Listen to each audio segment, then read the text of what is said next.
Le souvenir de cette tragédie reste encore vivace dans la mémoire collective des Togolais.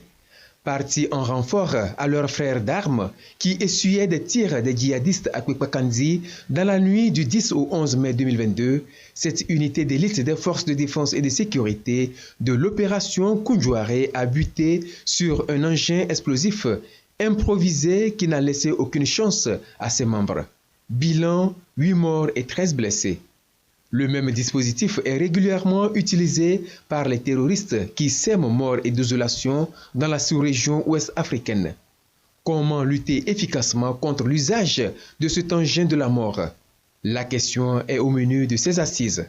Aujourd'hui, fabriquer ces engins-là sont faciles et même vous pouvez les trouver sur les réseaux sociaux, comment fabriquer une bombe. Et il faut maintenant que la convention de la CEDEAO soit mise en œuvre, c'est-à-dire qu'avant que la poudre que les miniers utilisent pour faire des explosions des roches, etc., il faut que les États comprennent que cet élément-là fait partie justement des exceptions au niveau de la Convention. Et donc, il faut demander une autorisation pour qu'elle entre dans le pays. Et donc, il faudrait aussi qu'on en parle pour voir quels sont les garde-fous et surtout quelles sont les lois qu'il faut mettre en place pour pouvoir arrêter ce fléau-là. Le courtage et la possession d'armes par les civils est l'autre sujet phare abordé.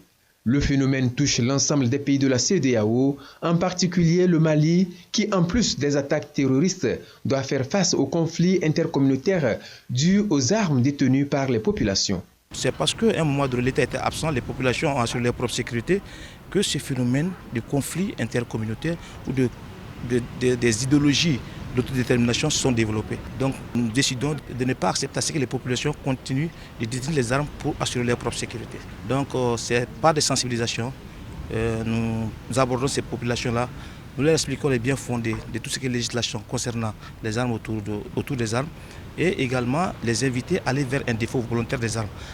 Mais le dépôt volontaire est suivi de ce qu'on appelle la réalisation ou la mise à leur disposition de tout ce qui est projet communautaire. Les expériences du Mali, comme ceux de chacun des 15 États membres de la CEDEAO, vont être partagées. Enjeu, harmoniser les meilleures pratiques et renforcer les législations nationales en conformité avec les normes régionales. La présente réunion régionale de coordination des commissions nationales sur les armes légères et de petit calibre dans les États membres de la CEDEAO au Togo est un rendez-vous de donner et de recevoir qui nous permettra certainement d'apprendre des uns et des autres en matière de lutte contre les fléaux des armes légères et de petit calibre.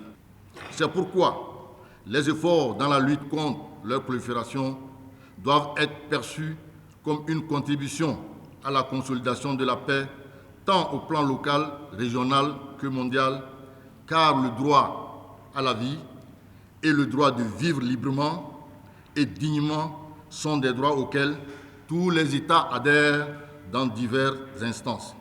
Plus qu'une adhésion, la lutte contre la prolifération des armes légères et de petit calibre est une priorité au Togo.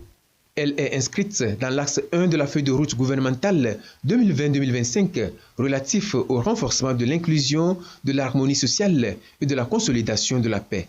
Bien que secoué par moments, le Togo, pour sa part, grâce à la vigilance et au professionnalisme des forces de défense et de sécurité, s'emploie à travers ces dispositifs opérationnels de prévention et de développement à contrer la menace terroriste sur son sol. C'est le lieu de rendre hommage au chef de l'État pour sa politique d'anticipation et de sa vision holistique sur les questions sécuritaires et qui permet à notre pays d'être moins touché par les velléités terroristes. C'est pourquoi il nous semble nécessaire de faire en sorte que nos pays prennent des mesures idoines afin d'améliorer les capacités d'intervention des forces régulières et de veiller à un meilleur contrôle du trafic illicite des armes légères et de petit calibre, ainsi que de leurs munitions. Cette rencontre annuelle de coordination des commissions nationales sur les armes légères et de petit calibre de la CEDEAO bénéficie de l'appui conjoint du gouvernement allemand et de l'Union européenne à travers le projet Criminalité organisée réponse ouest-africaine au trafic illégal, OCWART.